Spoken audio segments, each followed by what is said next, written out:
Architect Shashikala Ranasinghe is a chartered architect and a fellow member of the Sri Lanka Institute of Architects, Sri Lanka.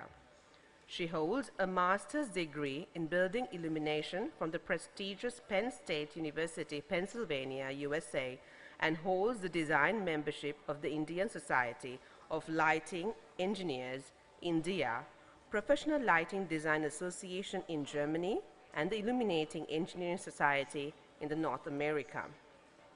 She currently holds her title as a lighting consultant and also is a visiting lecturer on lighting at the City School of Architecture, Colombo, and at her alma mater, the Faculty of Architecture, University of Moratuwa. She continues to carry our lighting design and manufacturing of lighting fittings locally under her firm, Electroplastic Engineering Company Private Limited, that was started by her father in the 1960s. Architect Shashikala Ranasinghe, over to you.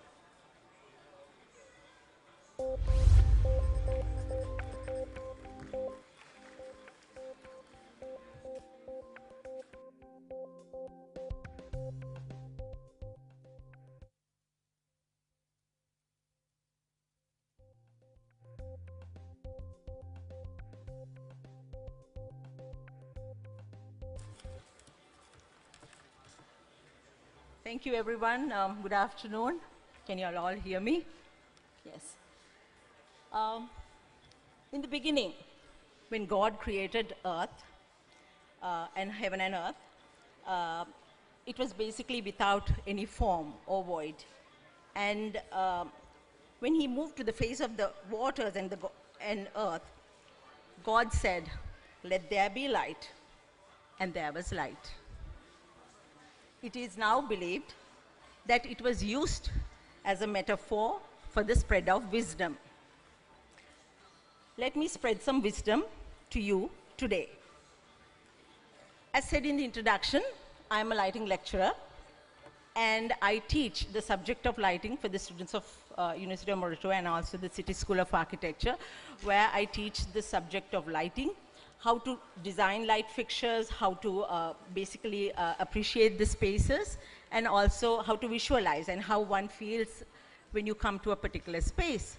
But today, I'm going to throw some topics at you that will make you think in a different way. In a crisis situation as that we have faced today, how electricity and lighting, how we can take up this challenge and in order to make our lives better without compromising any comfort. So that is where we are going to look at today.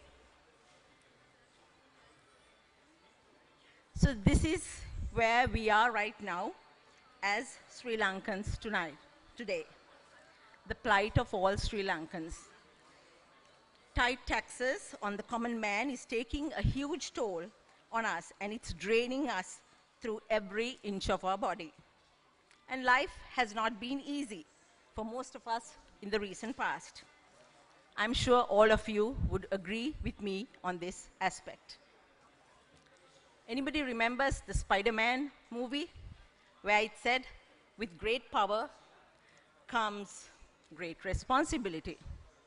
But today we shift gears and we say, with great power comes a huge electricity bill.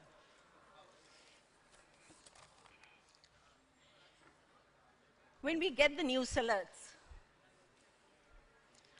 on our phone and we see the news, if you ever try to watch those, recently it was said that there is going to be a 66% increase in the electric tariffs. So we are yet to see our electricity bills, and that is sure is going to shock us in the future and days to come. And I hope this is not where we are going to end ourselves with, that we don't have to commit suicide, but how are we going to tackle this? So does it mean that we have to switch off all the lights, turn away from all the household electrical equipment, and go back to the Stone Age? do we have to compromise on our comforts? Will it really resolve our problems? So saving on lighting should not be at the expense of cutting down on the comfort. Lighting plays a huge role in our built environment.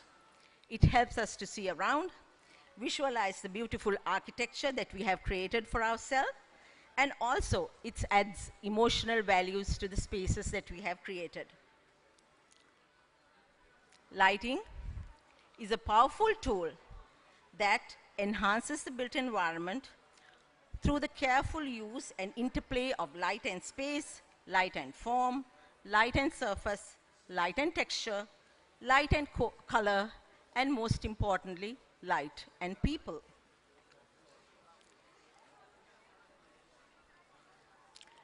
I'm going to use a different term right now. It's called green lighting.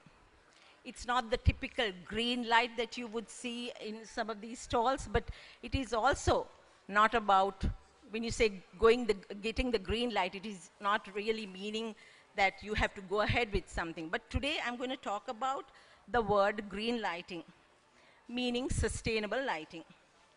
Sustainable lighting is designed to be, lighting designed with energy efficient light sources.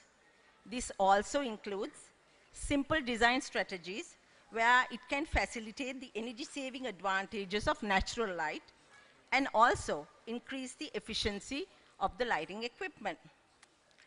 It is a proven fact that switching on to green lighting can have the following benefits in our system. Okay.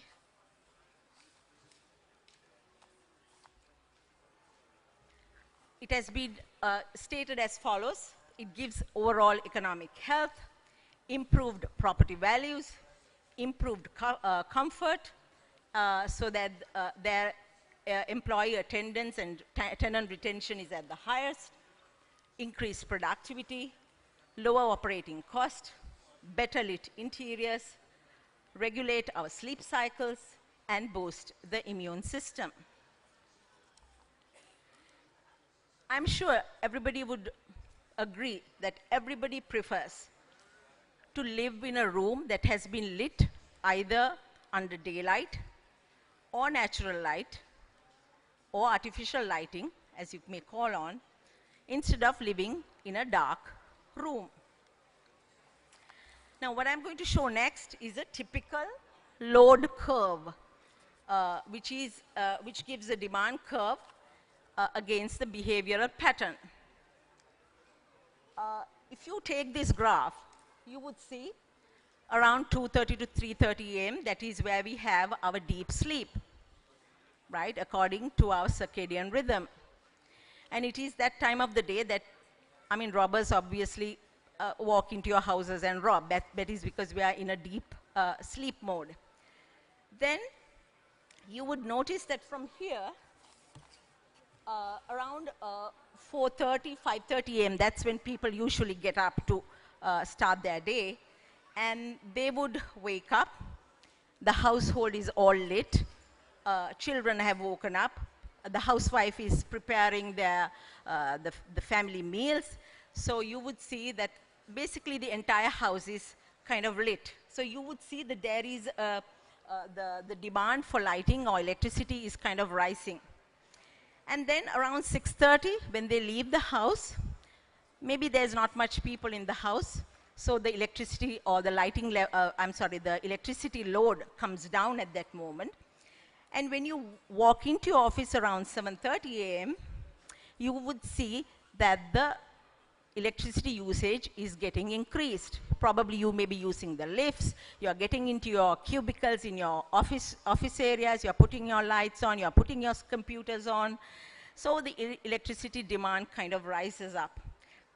And it continues to do so until your work hour is over around 4:30. So by 5:30, you return home. When you return home, you start using electricity again. Now the outside is very dark. You want to put more light into your house. again, the process of cooking starts, the TV is on, the children are probably watching TV. Therefore, again, the lighting load increases. It's much more than the early morning hours, because now in the early morning hours, you still had daylight coming through the windows. But now it's totally dark outside, and you totally depend on the lighting. So there could be other elements or other household appliances at work, and then it goes up again. Then again, it gradually comes down, and you're back to the cycle again. So this is basically how the load curve behaves with the behavioral pattern of a regular human being.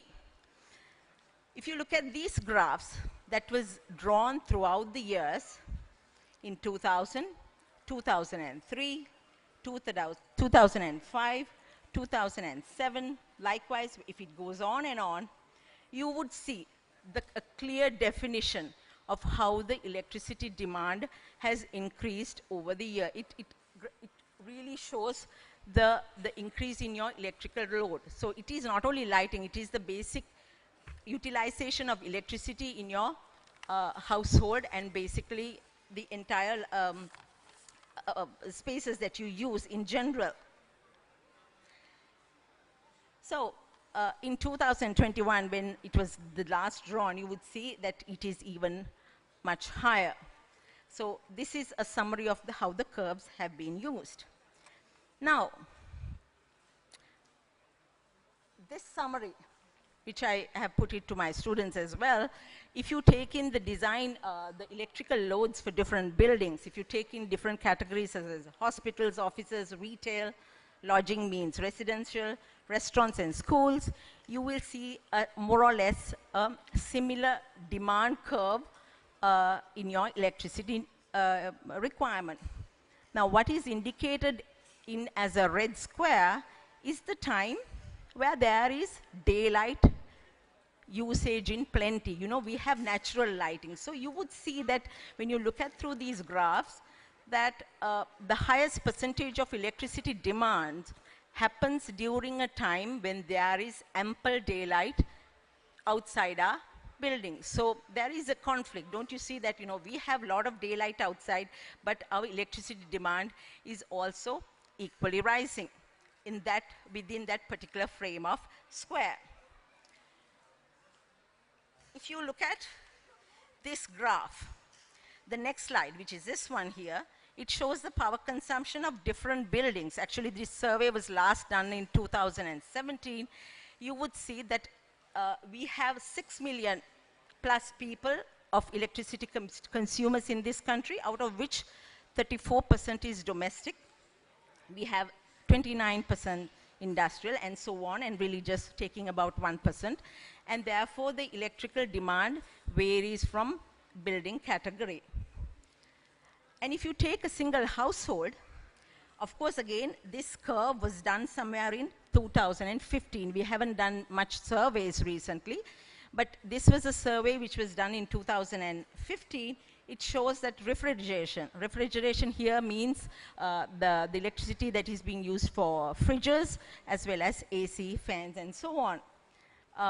It takes up 51%. Obviously, it's kind of less right now because we have high technology refrigeration fridges that are coming up, LCDs coming up for TVs. So therefore, this percentage could be slightly less. And lighting also taking about 8%. TV takes in 13%. Likewise, each category, it will show that how much of electrical usage is used in these buildings. Now, best practices. How can we counteract these issues is our next question. The best practices for green lighting, as it mentions, we have several things that we personally can get ourselves interfered with, rather than just leaving, okay, electricity bill is high, so what am I going to do? Am I going to pay or not? Am I going to do a strike? That is not the answer. But there are things that we personally can do along with the service of an architect. First is harnessing daylight. I'm going to list out these, but one by one, I'm going to explain each item for you all. Okay, so there are basically 7 items that I just briefly go through. First aspect, daylighting. Irony is that it is a source that is freely and abundantly available in Sri Lanka. We are in the tropics. We are just 7 degrees north to the equator, and we are getting plenty of daylight into our buildings. And it is an irony that we don't use that facility in our building interiors. It is free. It has so many other benefits. It gives the best color rendering. You see the colors in its true form. It gives very dynamic character to an interior. It gives very directional lighting, which is constantly changing. And it also has a psychological benefit. It's been found that rooms that are daylit can make you feel good, right? And it has been found that schools and offices that has been lit with daylight, the absenteeism is very minimum. People tend to prefer to come to those spaces every day. So unless, they are low salary and all that, they don't want to come back, that's a different story. But rooms that are well lit will attract more people into those spaces.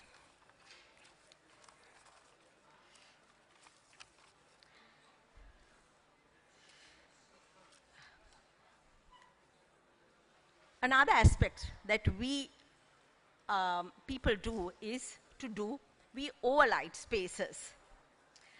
Most of the clients realize that they have overlit a space when they see the wiring points coming out of the building, and they say, okay, why did we put so many light points here? They're realizing it only later. So it is important that when you get the service of a chartered architect, a qualified chartered architect, that he or she will be able to design your spaces accordingly so that you don't overlight spaces, whether it be interior or an exterior.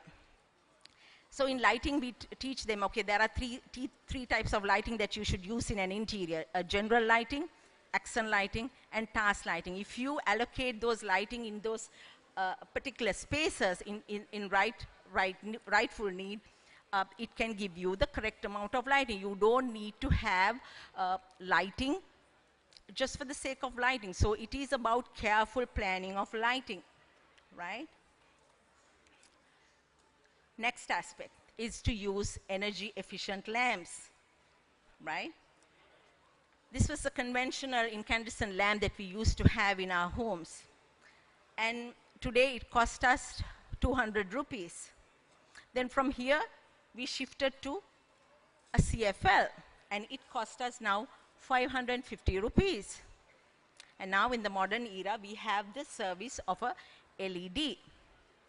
And then it may cost at least 800 rupees, or it could be in some, if you get it from a reputed manufacturer or a brand, it could come up to even 1,000 rupees, 1,200 rupees. But the important factor is, if we get framed into, okay, 200 rupees, that is something cheap, that is something affordable, that is what I'm going to buy, well, you are in the wrong place. You have to look beyond that point. One of the things that you have to look for is the lumen output, or the light output of that particular light source.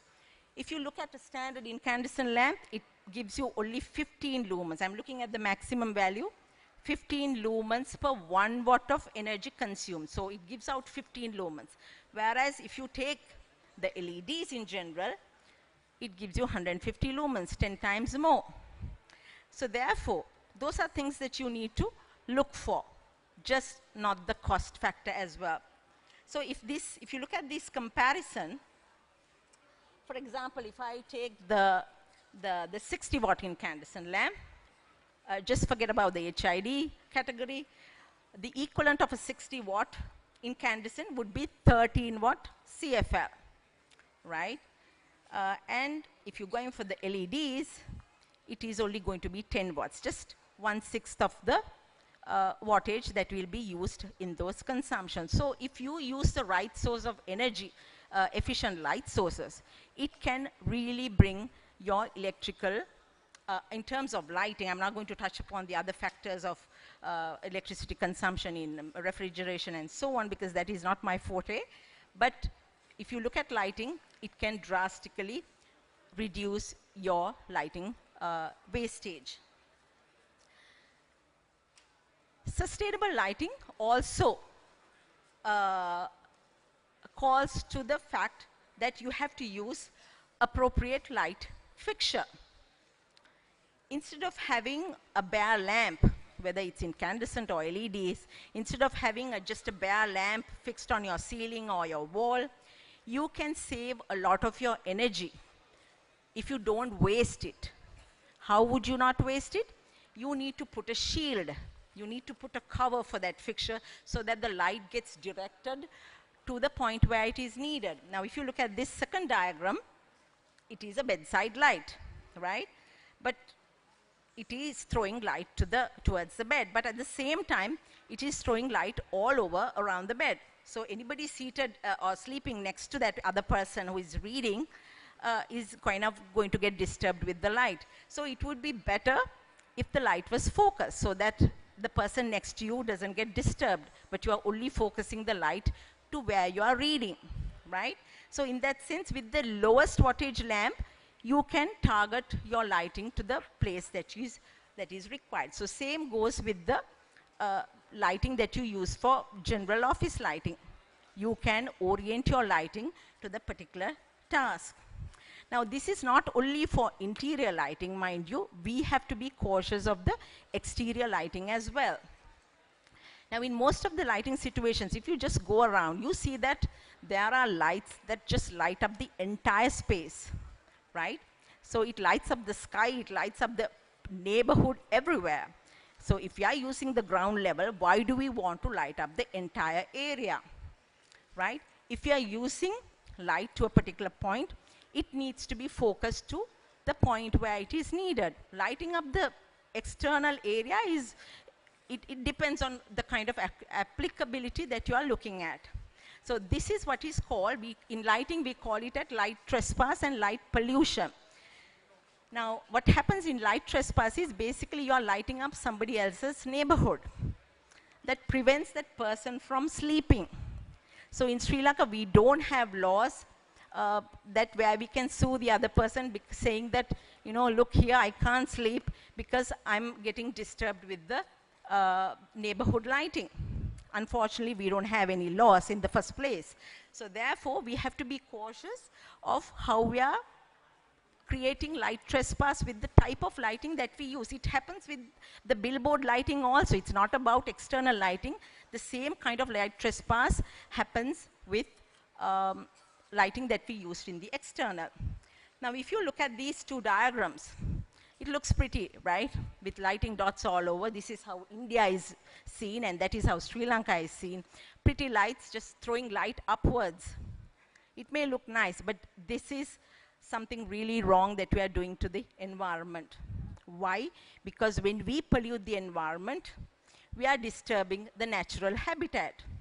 So who cares? I mean, it's okay. I mean, if we are the only persons who wants to live on this earth, that is the kind of mentality that we have as humans. So there are turtles who get disoriented because of unwanted light. There are bats that get disrupted with unwanted light. There are insects that get attracted to lighting which is outside your neighborhood. Flowering of plants doesn't happen if you light up trees that bears flowers. So when you do all this, it basically, you are creating imbalance in the environment. And when you create imbalance in the environment, it disrupts the ecosystem. Remember, we are not the only people who live on this earth. There is an ecosystem that balances out everything, and we have to help them so that they can be maintained, and while they are maintained, it helps us to maintain ourselves as well.